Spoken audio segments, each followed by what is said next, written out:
Jangan lupa like and subrek ya guys. Selamat mendengarkan.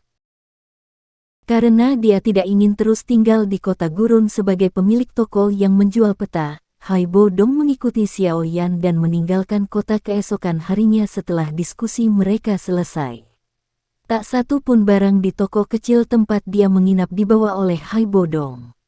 Menurut apa yang dia katakan, mungkin ada suatu hari di masa depan di mana dia yang lelah dengan perselisihan akan kembali ke tempat ini dan merasa sangat nyaman saat dia menghabiskan sisa harinya. Berdiri di atas gundukan pasir yang menjulang tinggi, Haibo Dong melirik kota besar yang berdiri menghubungkan tepi gurun dan tepi daratan untuk terakhir kalinya. Dia menghela nafas pelan dan ekspresinya sedikit sedih. Setelah hidup dalam pengasingan selama beberapa dekade, beberapa perasaan terhadap tempat ini tumbuh di dalam hatinya meskipun karakternya yang acuh tak acuh.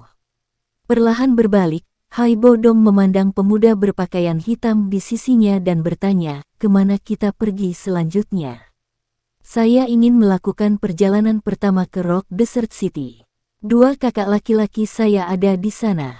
Xiao Yan mengalihkan pandangannya ke arah barat laut. Di sanalah kota batu gurun berada. Dia tersenyum dan berkata, "Terakhir kali saya pergi dengan terburu-buru dan tidak menyelesaikan beberapa hal dengan benar. Sekarang saya memiliki 2 bulan waktu luang tersisa, saya ingin menyelesaikan masalah dengan tepat. Bagaimana denganmu?" Petik 2. Sesuai keinginan kamu. Aku tidak punya tempat untuk pergi selama periode waktu ini, jadi pertama-tama aku akan berkeliling denganmu. Haibo Dong berpikir dengan tenang beberapa saat sebelum dia langsung menjawab dan tersenyum. "Hehe, itu bagus secara alami."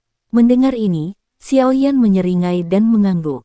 Dia secara alami tidak akan menolak untuk memiliki petarung level Do Huang gratis di sisinya. "Kalau begitu ayo pergi. Dengan kecepatan kita, kurasa kita bisa bergegas ke Rock Desert City dalam 1 hari. Haibo Dong tersenyum saat kabut dingin samar dipancarkan dari tubuhnya.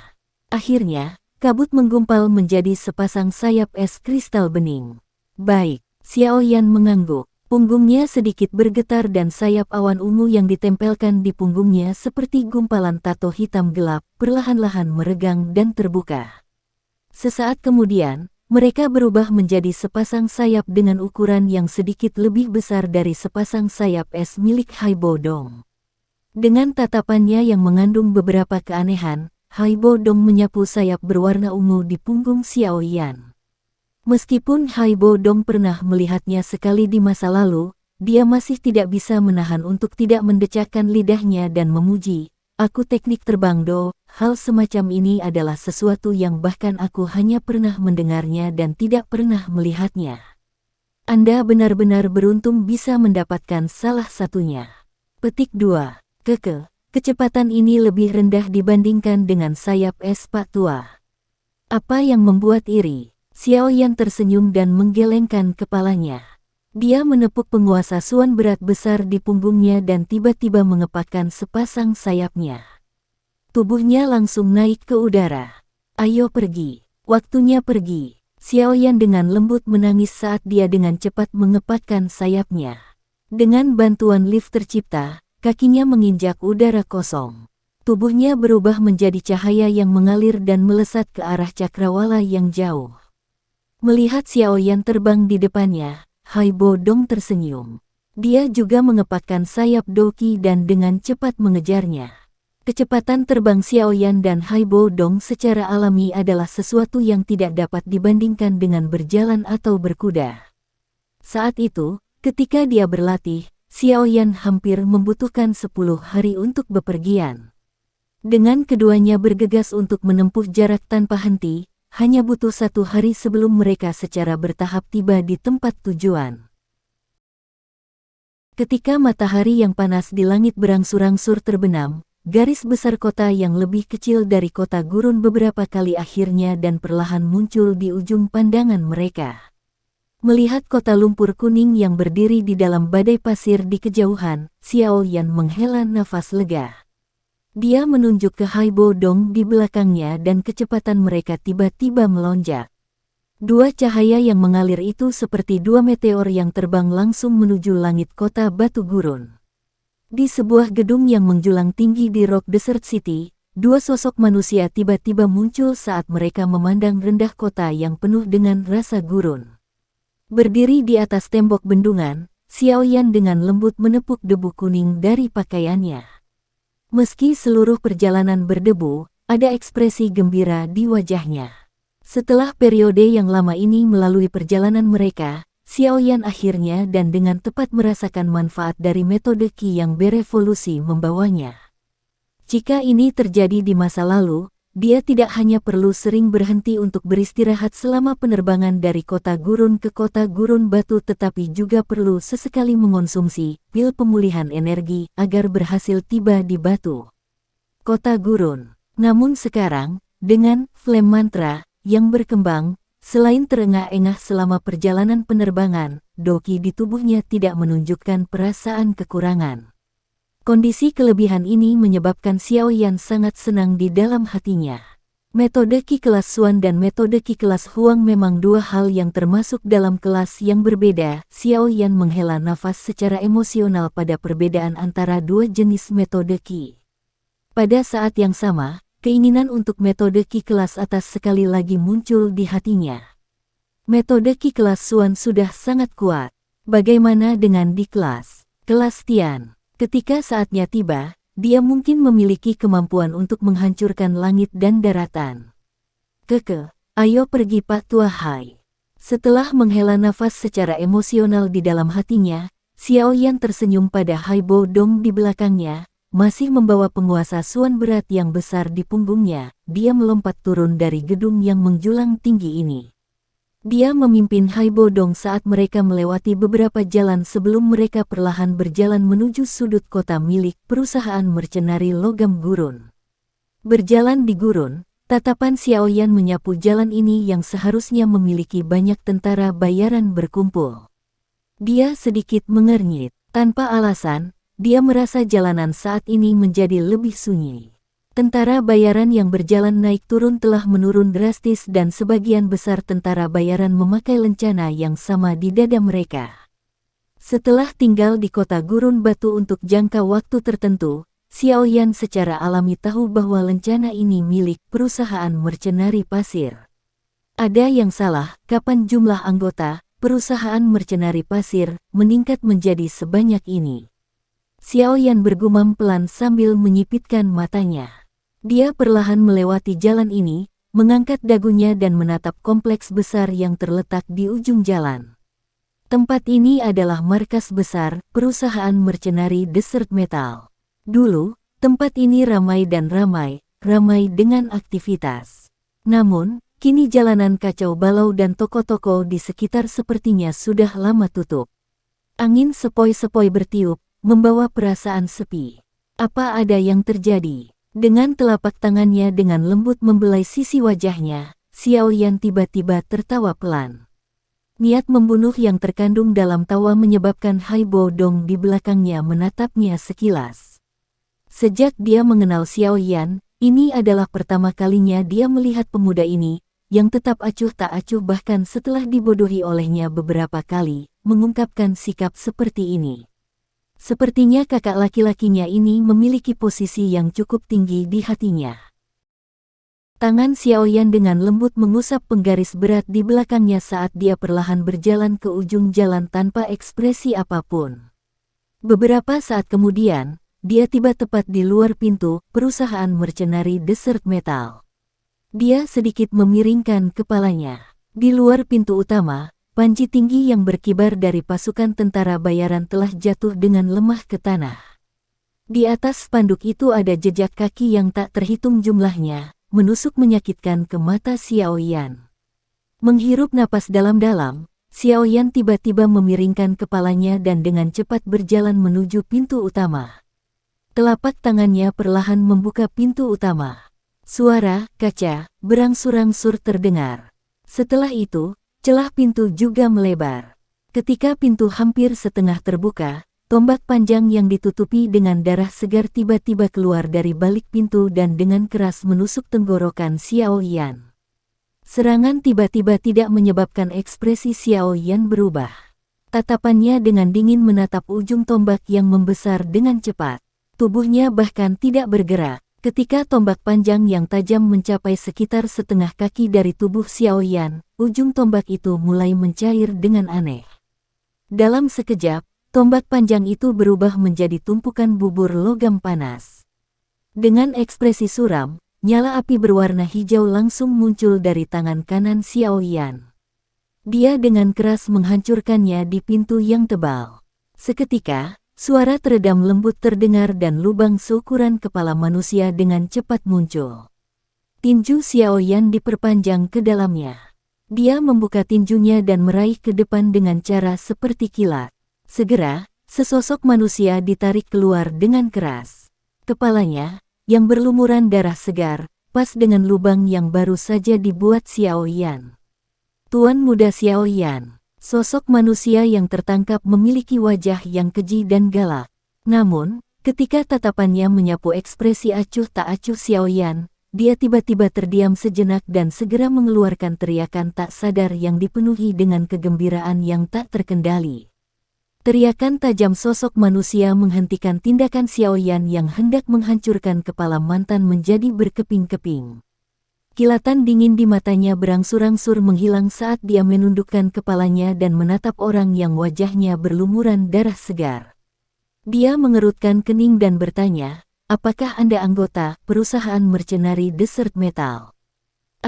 Batuk batuk Tuan Muda Xiao Yan, saya adalah pemimpin kelompok dari salah satu dari 8 kelompok di perusahaan tentara bayaran logam gurun, Fei Li.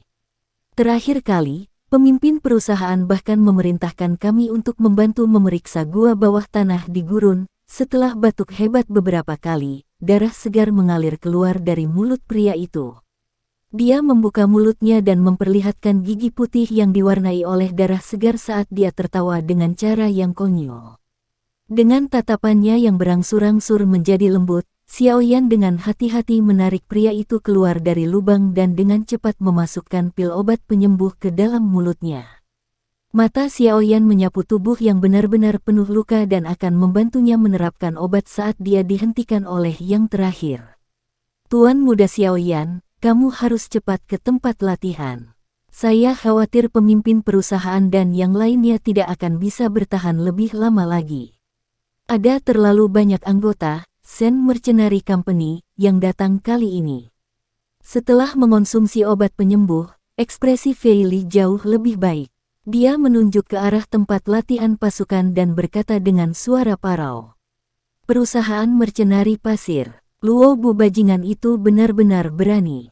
Mendengar ini, botol giok berisi obat penyembuh yang dia pegang di tangannya tiba-tiba berubah menjadi bubuk dalam amarahnya. Suaranya yang tebal mengandung niat membunuh yang sulit disembunyikan. Untuk beberapa alasan, Sen Mercenary Company tiba-tiba mulai membersihkan semua perusahaan tentara bayaran lainnya di Rock Desert City beberapa waktu lalu. Luo Bu mengandalkan kekuatannya sebagai dadosi dan dengan cepat merekrut beberapa perusahaan tentara bayaran kecil. Awalnya, dengan kekuatan perusahaan mercenari Desert Metal, kami tidak perlu takut pada mereka. Bagaimanapun, kita mungkin tidak memiliki dadosi tetapi jumlah dosi kita telah jauh melebihi perusahaan mercenari gurun. Fei Li tampaknya khawatir bahwa tidak ada cukup waktu, sehingga nadanya cepat dan terburu-buru, tetapi selama beberapa hari terakhir, jumlah dosis dalam perusahaan mercenari pasir tiba-tiba meningkat 7 atau 8. Selain itu, dadosi lainnya juga muncul. Dengan kekuatan mereka melonjak ke titik ini, perusahaan mercenari berukuran menengah lainnya di kota Gurun Batu tampaknya telah sepenuhnya dibersihkan dalam beberapa hari.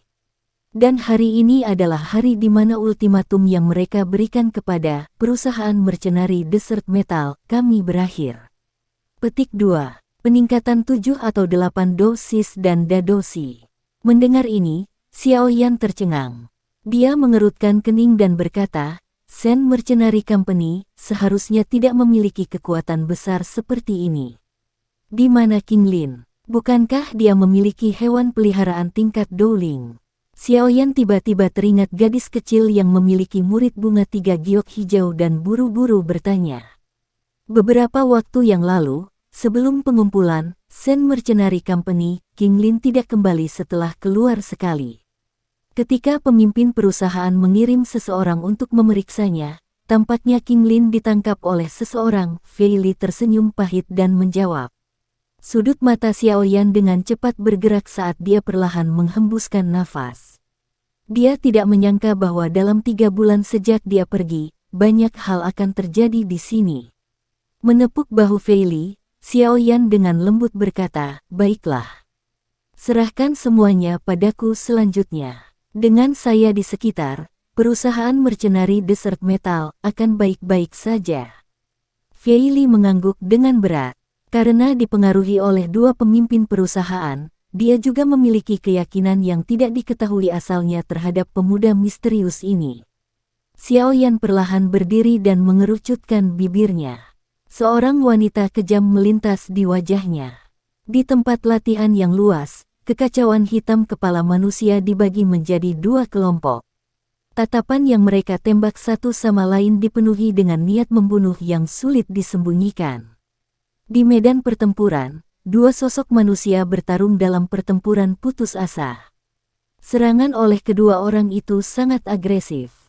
Kelalaian kecil apapun akan membuat seseorang menerima serangan fatal. Salah satu sosok manusia seluruhnya tertutup petir. Ular perak kecil melompat mengelilingi tubuhnya. Ketika tombak panjang di tangannya menebas dan menusuk, petir yang menggelinding akan berulang kali terdengar. Meskipun serangannya yang ganas, bagaimanapun, itu tampaknya tidak menimbulkan banyak halangan bagi lawannya. Setiap kali serangannya hendak mencapai tubuh orang lain, yang terakhir akan dengan mudah dapat menghindari sapuan dan tusukan tombak panjang berwarna perak. Melihat orang ini dengan mudah mengelak, jelas bahwa kelas dari 2 orang itu tidak pada level yang sama. Namun, sosok manusia berwarna kuning itu tidak memilih untuk dengan sigap mengakhiri pertarungan. Sikapnya yang lucu ini seperti kucing yang mempermainkan tikus. Di sisi ruang kosong, sekelompok besar anggota Desert Metal Mercenary Company sedang menatap pertarungan di medan pertempuran dengan mata geram. Mereka jelas tahu bahwa tindakan sosok berwarna kuning itu berarti dia mengolok-olok dan mengejek mereka. Di antara orang-orang ini, Xiao Ding berdiri tanpa ekspresi. Namun, amarah yang gila menyelimuti matanya. Pemimpin perusahaan, pintu belakang juga sudah dikelilingi oleh mereka. Kami tidak punya tempat untuk melarikan diri.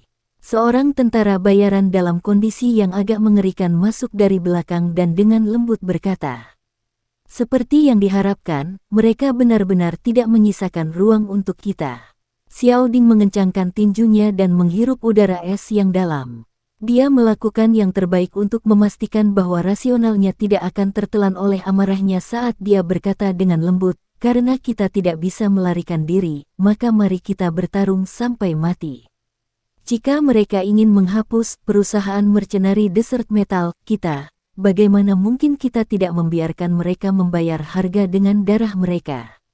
Petik 2. Dengan tawa yang gelap dan dingin, Xiao Ding tiba-tiba berbalik dan berkata, "Oh ya, hal yang aku minta kamu sembunyikan. Apakah sudah selesai?" "Ya, sudah selesai." "Itu bagus. Bahkan jika perusahaan Mercenary Gurun Logam, kita harus dihancurkan hari ini."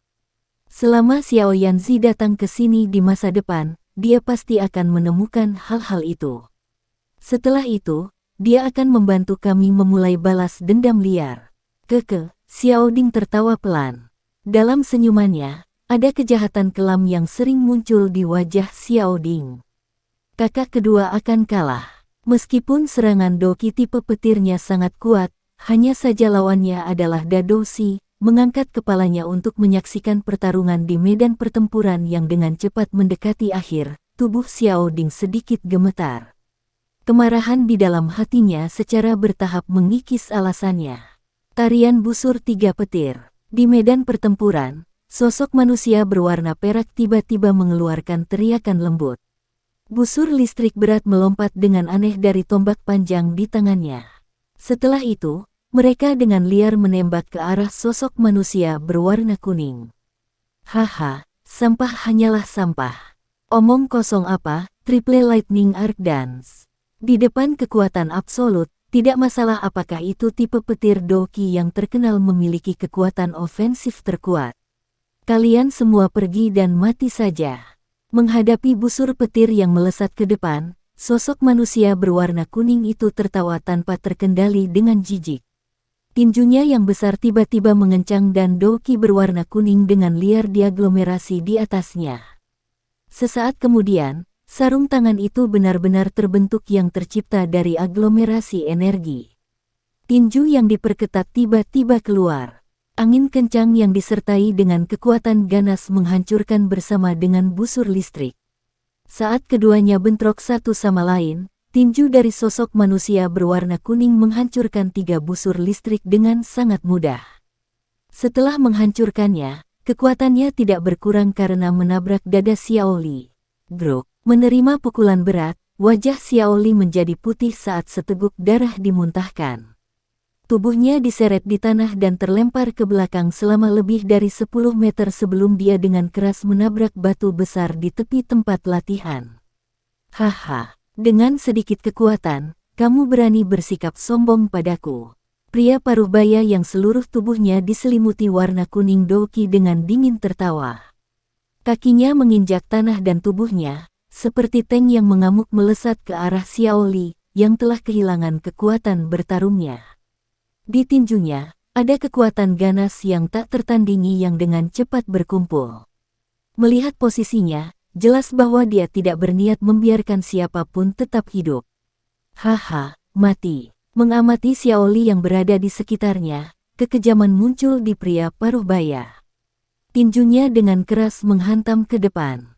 Dentang. Sama seperti sepasang tinju besar yang bahkan tidak berjarak 1 meter dari Xiaoli, bayangan hitam muncul di depan Xiaoli dengan cara seperti kilat. Penguasa hitam besar di tangannya dimasukkan ke dalam tanah dan sepasang tinju yang memberikan serangan kritis itu menghantam penguasa hitam itu. Segera, suara yang jelas terdengar di seluruh medan pertempuran. Dengan kakinya yang menempel di tanah, pria paruh baya itu dengan cepat dipaksa mundur beberapa langkah karena kekuatan yang sangat besar. Dengan wajah gelap, dia menatap penguasa hitam besar itu dan dengan dingin memanggil, "Siapa itu?" Penguasa hitam itu bergetar sedikit dan segera diangkat. Tubuh kurus pemuda berpakaian hitam itu muncul di depan mata semua orang. Membawa penguasa hitam di pundaknya, Xiaoyan mengangkat kepalanya sedikit dan menyaksikan pria paruh baya di depannya dengan acuh tak acuh. Penguasa hitam tiba-tiba menunjuk ke arah yang terakhir saat suara tebal yang menusuk tulang bergema terus-menerus di tanah terbuka. "Aku akan mengambil nyawamu hari ini." Sekian dulu ya guys. Terima kasih sudah mendengarkan, bye-bye.